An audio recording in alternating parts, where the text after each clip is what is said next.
बिस्मिल्लाहिर्रहमानिर्रहीम। अज़ीज़म तलबा, आज हम आपके पाक स्टडी का मुताला पाकिस्तान का दूसरा चैप्टर हम पढ़ रहे हैं। उसमें आज हम खुतबा अलाहाबाद पढ़ेंगे। खुतबा अलाहाबाद आप शुरू से सुनते आ रहे हैं, छोटी क्लासों से भी ये खुतबा अलाहाबाद है जो अल्लामा इकबाल ने दिया। खुतबा खिताब को कहते हैं और अलाहाबाद हिंदुस्तान का एक शहर है। क्योंकि मुस्लिम लीग का सालाना इजलास अलाहाबाद में हुआ था उस वक्त 1930 में, और ये इजलास 29 जनवरी 1930 को वहाँ पे हुआ। इसकी सदारत अल्लामा मोहम्मद इकबाल कर रहे थे। तो अपने सदारती खुतबे में उन्होंने मुतालबा पाकिस्तान किया, तसव्वुर पाकिस्तान दिया और हिंदुस्तान के मुसलमानों को ये बताया कि एक अलग वतन की ज़रूरत क्यों है और मुसलमान अलग वतन किस लिए चाहते हैं।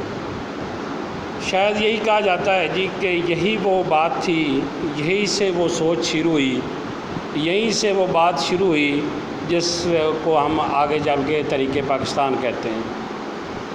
अगर हम कहें जी ये तहरीक पाकिस्तान का बाकायदा आगाज़ था तो ये बात गलत नहीं होगी।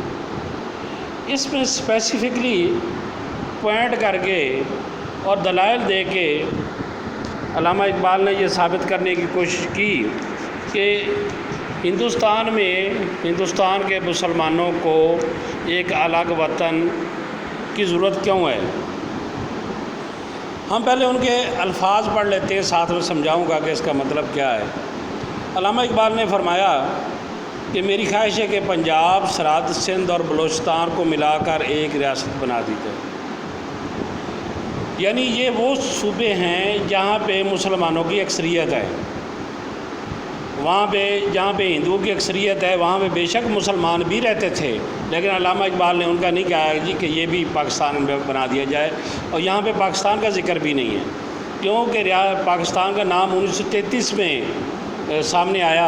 यहाँ रियासत का जिक्र है, रियासत मुल्क जिसकी कोई बाउंड्री हो, इंडिपेंडेंट हो, उसे रियासत कहते हैं। तो कह दिया अल्लामा इकबाल ने ये फरमाया कि मेरी ख्वाहिश है, मैं ये चाहता हूँ ये जो 4 सूबे हैं जो इस वक्त भी पाकिस्तान का हिस्सा हैं, इनको मिलाकर, क्योंकि यहाँ पे मुसलमानों की अक्सरियत है, यहाँ एक रियासत बना दी जाए। खा हिंदुस्तान बरतानवी सल्तनत के अंदर रह कर या बाहर आज़ादी हासिल करें। अभी उसके लिए ये कोई एक रियासत बना दी जाए, इसके लिए चाहे वो हिंदुस्तान जो है बरतानवी हुकूमत के कंट्रोल में रहे या कंट्रोल में ना भी हो। जैसा कि उस वक्त हुकूमत तो थी बरतानवी हुकूमत बरतानिया की, लेकिन बहुत सारी रियासतें आपने पढ़ा जी 600 तकरीबन रियासतें थी जो इंडिपेंडेंट भी थी।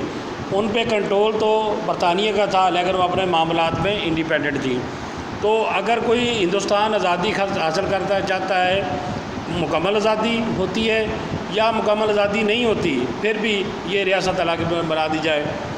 मुझे शुमाल मगरबी मुस्लिम रियासत कम अज़ कम शुमाल मगरबी इलाक़ों के मुसलमानों का मुकद्दर नज़र आता है। यहाँ पे ये बात बड़ी वाज़ेह कर दी। अल्लामा इकबाल का ये विज़न है, अल्लामा इकबाल की ये सोच है और आगे की सोच है, फ्यूचर की सोच है, मुस्तक़बिल की सोच है कि वो इसी खुतबे में दावा कर रहे हैं शुमाल मगरबी, यानी हम इसको शुमाल में हम लें तो हमारे इलाके ही बनते हैं, यानी जिन 4 सूबों का ज़िक्र है। यानी ये हम जो उस वक्त चूँकि कैपिटल दिल्ली था तो हम दिल्ली से बात करते हैं कि दिल्ली से शुमाल मगरबी तरफ तो यही हमारे इलाके जो मुस्लिम काम इलाक़ों में मुकद्दर नज़र आता है जी कि मुसलमानों का एक दिन ये मुझे नज़र आ रहा है, ये कायदे आज़म की कितनी आला सोच है और आगे की सोच है कि वो काम जो उनके इस बात कहने के 17 साल बाद हुआ, यानी 1947 में हुआ, उनका 17 साल पहले उन्होंने बता दिया जी कि मुझे इन इलाक़ों में मुसलमानों की रियासत बनती नज़र आ रही है, इसलिए कि ये मुसलमानों का मुकद्दर है और एक दिन आएगा जी कि मुसलमान जो हैं ये आज़ादी हासिल कर लेंगे। अभी हम बात कर लेते हैं कि इस खुतबा अलाहाबाद की इतनी अहमियत क्यों है। इसकी अहमियत इसलिए है कि मैंने पहले भी आपको बता दिया जी कि ये तो बुनियाद है तहरीक पाकिस्तान की। फिर जब ये मुतालबा अल्लामा इकबाल ने किया तो मुसलमानों में ये सोच डेवलप हुई, ये सोच मुसलमान ने सोचना शुरू किया कि भाई कल कलां جو ہے برطانیہ والے، انگلینڈ والے، برطانوی حکومت یہاں سے ختم ہو جائے گی، یہ تو اپنے ملک چلے جائیں گے برطانیہ، اور ہمیں ہندوؤں کے رحم و کرم پہ چھوڑ کے چلے جائیں گے، تو پھر ہم تو اقلیت میں، ہماری حکومت تو پورے ہندوستان پہ کبھی بھی نہیں آ سکتی۔ تو اس لیے مسلمانوں نے یہ سوچا کہ علامہ اقبال جو فرما رہے ہیں وہ سچ ہے، اور اس کے لیے باقاعدہ عملی کوشش جو ہے قائد علامہ اقبال کے اس خواب کو عملی شکل دینے کے لیے ایک مرد مجاہد جنہیں ہم قائد اعظم محمد علی جناح کے نام سے جانتے ہیں، وہ میدان میں آئے۔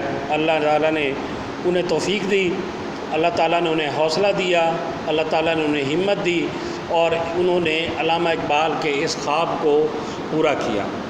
اس تحریک پاکستان میں بڑے نشیب و فراز آئے، بلکہ کئی دفعہ تو یہاں بھی ہے کہ 1934 میں قائد اعظم تو مایوس ہو کے واپس انگلینڈ چلے گئے تھے، لیکن علامہ اقبال اور دوسرے رہنماؤں کی گزارش پر وہ دوبارہ یہاں تشریف لائے اور برصغیر کے مسلمانوں کی انہوں نے قیادت سنبھالی 1923 میں۔ اس کے بعد 1923 آ جاتا ہے، جب چودھری رحمت علی نے 1933 میں جب تیسری گول میز کانفرنس ہو رہی تھی، تو اس میں ہندوستان کے سیاستدان جس میں مسلمان بھی شامل تھے، وہاں پہ برطانوی حکومت کے حکمرانوں سے، وہاں کے جو برطانیہ کے لوگ تھے، خاص طور وزیر اعظم وغیرہ یا جو ان کی کابینہ کے لوگ دوسرے ملاقات کے لیے گئے ہوئے تھے، وہاں پہ انہوں نے ایک پمفلیٹ جو ہے وہ 4 صفحوں پر مشتمل تھا، جس میں پاکستان کا نام دیا گیا کہ پاکستان جو ہندوستان میں ریاست بنے گی مسلمانوں کے لیے، اس کا نام پاکستان ہوگا۔